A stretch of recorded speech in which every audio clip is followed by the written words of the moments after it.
Meghwal. Arjun Ram, Sri Arjun Ram Meghwal. 0 over.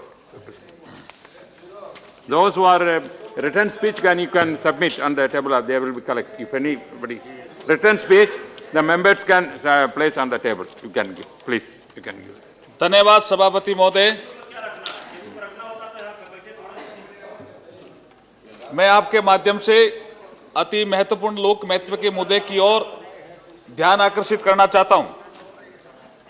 महोदय, भारत सरकार ने मोर को राष्ट्रीय पक्षी घोषित कर रखा है।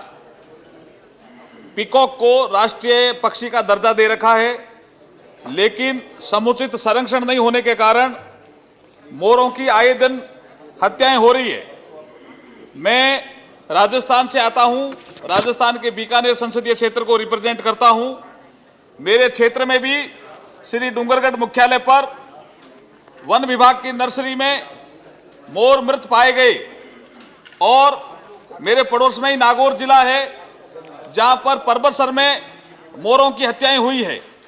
इसके बाद 20 फरवरी को भरतपुर जिले की कामा तहसील में मोर मृत पाए गए और ग्रामीणों ने जो मोरों को गोली मारी उससे रास्ता रोका और प्रशासन को कानून व्यवस्था की स्थिति से सामना करना पड़ा। मान्यवर, मैं आपके माध्यम से ये कहना चाहता हूं कि वाइल्ड लाइफ प्रोटेक्शन एक्ट 1972 की धारा 44 के अनुसार मोर पंख का व्यापार करने की छूट है और विदेशों में मोर के पंखों की बहुत डिमांड बढ़ गई है।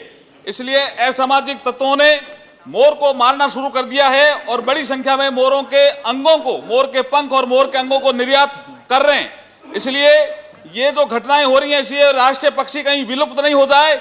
इसलिए मेरी आपसे ये मांग है कि वन और पर्यावरण मंत्री जैसे बाघों के संरक्षण के लिए कानून है, ऐसे ही मोरों के संरक्षण के लिए भी कानून बनाए। नहीं तो ये जो मोर राष्ट्रीय पक्षी है, जिसकी इतनी महत्वता है, वेदों में भी महत्वता है, हमारे कवियों ने भी मोर के बारे में कहा है, लेकिन अगर का मोर का पंख ही नहीं रहेगा तो मोर कैसे रहेगा। इसलिए वाइल्ड लाइफ प्रोटेक्शन एक्ट की धारा में संशोधन किया जाए और मोरों और कृष्ण के भगवान के ऊपर भी मोर पंख था। और वैसे कवियों ने ये कहा है कि पंछी पंख बिना, हस्ती दंत बिना, मंदिर दीप बिना। अब पक्षी का पंख अगर निकाल लेंगे तो मोर कैसे जिंदा रहेगा। लेकिन मेरे क्षेत्र में जो बिश्नोई समाज के लोग हैं और जीव जंतु से संबंधित जो एनजीओ हैं, वो बहुत अच्छा काम कर रहे हैं। इसलिए सरकार को मैं कहना चाहता हूं कि उनको भी संरक्षण दें और मोरों की रक्षा करें ताकि वाइल्ड लाइफ को जिंदा रखा जा सके। बहुत बहुत धन्यवाद।